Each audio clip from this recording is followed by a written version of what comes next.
سن 790 میں. یہاں تک سب لوگ لکھ لیے سوالات؟ ٹھیک ہے جی، لکھا الحمد دیا. وعلیکم السلام ورحمۃ اللہ.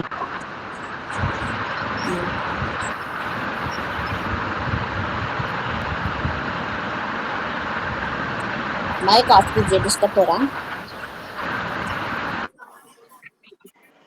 باجی پیج نمبر بولو. پیج نمبر 57 ہے وہاں میرا.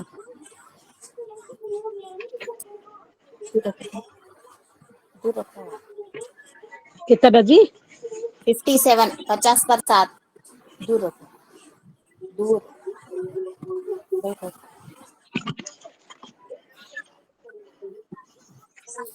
شعبہ ابی طالب میں خیر 790. اسلامی دعوت کی بڑھتی ہوئی رفتار کو دیکھ کر قریش کے سردار برابر پیچ و تاب کھا رہے تھے اور آئے دن اس تحریک کو دبانے کے لیے نت نئے تدبیریں سوچا کرتے تھے. یعنی اسلامی دعوت اب بڑھتی جا رہی تھی. اس میں کیا ہے، بہت ہی بڑے بڑے لوگ ایمان لا رہے تھے، جیسے حمزہ رضی اللہ عنہ، عمر رضی اللہ عنہ جیسے بڑے بڑے لوگ ایمان لا رہے تھے. یہ 50% میں نہیں ہے نا یہ؟ پرانی کتابوں میں نئی کتاب میں 70 کر دو. 70 کر 72 دو. 72. اچھا اچھا، جزاک اللہ. تو دیکھیے، اسلامی دعوت جب بڑھتی جا رہی تھی، اس کی رفتار بڑھ رہی تھی، لوگ دین کو قبول کر رہے تھے. جو اللہ کے رسول صلی اللہ علیہ وسلم جو دین لے کر آئے تھے، جو دین پیش کر رہے تھے لوگوں کے سامنے، اس کی طرف لوگ مائل ہو رہے تھے. صرف یعنی جو کم لوگ، مطلب رتبے کے لحاظ سے کم تھے وہ لوگ ہی نہیں، بلکہ رتبے والے بھی، جیسے حمزہ رضی اللہ عنہ، عمر رضی اللہ عنہ، ایسے بڑے بڑے لوگ بھی سردار مکہ ایمان لا رہے تھے. تو اس ویسی حالت میں کیا ہے، قریش کے لوگ بہت ہی بے چین ہو رہے تھے. وہ لوگ کیا ہے، بہت ان لوگوں کو پیچ و تاب کھا رہے تھے، یعنی بہت بے چین، بہت غصہ آ رہا تھا ان لوگوں کو، بہت پریشان ہو جا رہے تھے. اور آئے دن اس تحریک کو دبانے کے لیے بہت ساری کیا ہے، نئی نئی تدبیریں سوچنے لگے. اب تک تو بہت ساری تدبیریں سوچ چکے تھے وہ لوگ. اللہ کے رسول صلی اللہ علیہ وسلم کے سامنے بہت ساری پیشکش کی، بہت سارے کیا ہے تدبیریں کر رہے تھے، لیکن اور بھی تدبیریں کرنے کی سوچ رہے تھے. چنانچہ اب انہوں نے اور ایک چال یہ چلی کہ تمام قبیلوں نے مل کر یہ معاہدہ کیا، یعنی طے کیا، ایک معاہدہ، ایک کیا بولتے، ایک وعدہ لیا. تمام قبیلوں نے ایک بات کو طے کی کہ کوئی شخص حضرت صلی اللہ علیہ وسلم کے پورے خاندان بنی ہاشم سے نہ خرابت کرے گا، یعنی رشتہ داری نہیں رکھے گا، ان کے ساتھ خرید و فروخت نہیں کرے گا، نہ تو ان سے ملے گا اور نہ ان کو کھانے پینے کا کوئی سامان دے گا، جب تک کہ وہ خود محمد صلی اللہ علیہ وسلم کو قتل کے لیے ہمارے حوالے نہ کر دے. نعوذ باللہ. یہ معاہدہ لکھ کر کعبے کے دروازے پر لٹکا دیا گیا. یعنی اب کیا کرتے قریش کے لوگ، کیا کرتے، بنو ہاشم میں سے کسی سے بھی کیا ہے کوئی رشتہ نہیں رکھیں گے. کیونکہ اللہ کے رسول صلی اللہ علیہ وسلم بنو ہاشم کے خاندان سے تھے، تو ان لوگوں کے خاندان سے رہنے کی وجہ سے ان لوگوں سے کچھ خرابت، کچھ رشتہ داری، خرید و فروخت، کھانے پینے کی چیزیں لینا دینا، رشتہ داری، ان سے ملنا جلنا، یہ سب کچھ ہم لوگ بیکاٹ کر دیں گے، ان لوگوں سے قطع تعلق کر لیں گے، اور ان لوگوں سے دور ہو جائیں گے ان سب چیزوں سے. کب تک؟ جب تک کہ وہ خود محمد صلی اللہ علیہ وسلم کو کیا ہے ہمارے حوالے نہ کر دے. اس طرح کیا ہے، ایک معاہدہ لکھ کر، ایک رولز لکھ کر کیا ہے کعبے کے دیوار پر لٹکا دیا جاتا ہے. ایک اور چال قریش کے لوگوں نے یہ چلی. اب بنی ہاشم کے لیے دو ہی راستے تھے، یا تو حضرت صلی اللہ علیہ وسلم کو کفار کے حوالے کر دے، یا پھر اس معاشی اور معاشرتی بیکاٹ کی وجہ سے جو مصیبتیں آئی ہیں انہیں جھیلنے کے لیے تیار ہو جائے. اب بنو ہاشم کے پاس کیا ہے، دو ہی راستے تھے. کیا راستے تھے؟ یا تو اللہ کے رسول صلی اللہ علیہ وسلم کو ان کے حوالے کر دینا، یا جو معاہدہ لکھا گیا تھا اس کو وہ لوگ مان لے، اس کو تکلیفیں جو ہوتی اس کے لیے، جو مصیبتیں آتی اس کو جھیلنے کے لیے تیار ہو جائے. چنانچہ ابو طالب مجبور ہو کر تمام خاندان بنو ہاشم کے ساتھ پہاڑ کے ایک درے میں مقیم ہو گئے. یعنی پہاڑ کے گھاٹی میں جا کر اس معاہدے کے لیے جو اللہ کے رسول صلی اللہ علیہ وسلم کو پیش کرنا تھا، اللہ کے رسول صلی اللہ علیہ وسلم کو پیش نہیں کرنا، ان لوگوں کو نہیں دینا بول کے کیا ہے، اس معاہدے کے لیے مصیبتیں جو آئیں گی اس کے لیے تیار ہو جا کر ایک گھاٹی میں جا کر کیا ہے ابو طالب رضی اور جو ایمان لائے ہوئے وہ تمام لوگ کیا ہے گھاٹی میں جا کر رہنے لگتے، جو موروثی طور پر بنو ہاشم کی ملک تھی، یعنی وراثت سے بنو ہاشم کے ملک تھی وہ گھاٹی۔ اس درے میں ان لوگوں کو حضرت صلی اللہ علیہ وسلم کے ساتھ 3 سال تک بڑی سخت زندگی بسر کرنا پڑی۔ یہاں یہ لوگ بسا اوقات پیڑوں کے پتے کھا کھا کر وقت گزارتے تھے، انتہا ہے کہ لوگ بھوک کی شدت سے سوکھا ہوا چمڑا تک ابال کر کھا گئے۔ بچے جب بھوک سے بلکتے تھے تو قریش کے سخت دل ظالم سن کر خوش ہوتے تھے، کسی رحم دل کو ترس آ جاتا تو چھپا کر کچھ کھانے کو بھیج دیتا۔ ان لوگوں کو معلوم تھا کہ جب اللہ کے رسول صلی اللہ علیہ وسلم ان کے سامنے ان کو نہیں دیں گے تو ان لوگوں کو کیا ہے ایسی مصیبتیں آئیں گی۔ پھر بھی کیا ہے جو ایمان لائے وہ لوگ کیا ہے اللہ کے رسول صلی اللہ علیہ وسلم کے ساتھ اس گھاٹی میں 3 سال تک رہے۔ وہاں پر کیا ہے بھوک کو جھیلنا پڑا، ان کے بچے کیا ہے بھوک سے بلکنے لگتے تھے تو وہ لوگ کیا کرتے سوکھے پتے کھا کر سوکھا چمڑا کو ابال کر کھانے کے لیے بھی تیار ہو گئے تھے، لیکن دین کو چھوڑنے کے لیے تیار نہیں تھے۔ جب مسلسل 3 سال تک بنی ہاشم نے استقامت کا ثبوت دیا تو پھر آخر ظالموں کے دل میں ہی اللہ نے رحم پیدا فرمایا اور خود انہی کی طرف سے معاہدے کے توڑنے کی تحریک شروع ہوئی۔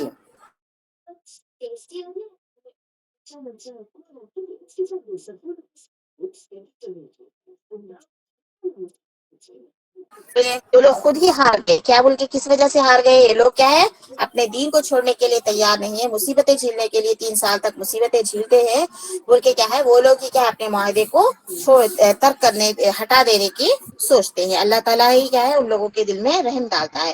ایک کے بعد دیگرے لوگوں کے دل نرم ہوتے گئے۔ ابو جہل اور اس کے خیال کے کچھ لوگ تو اڑے رہے، لیکن آخرکار ان لوگوں کی زیادہ نہ چل سکی اور تقریباً سن 10 نبوی میں یہ لوگ درے سے نکال لیے گئے، یہ معاہدہ ختم کر دیے۔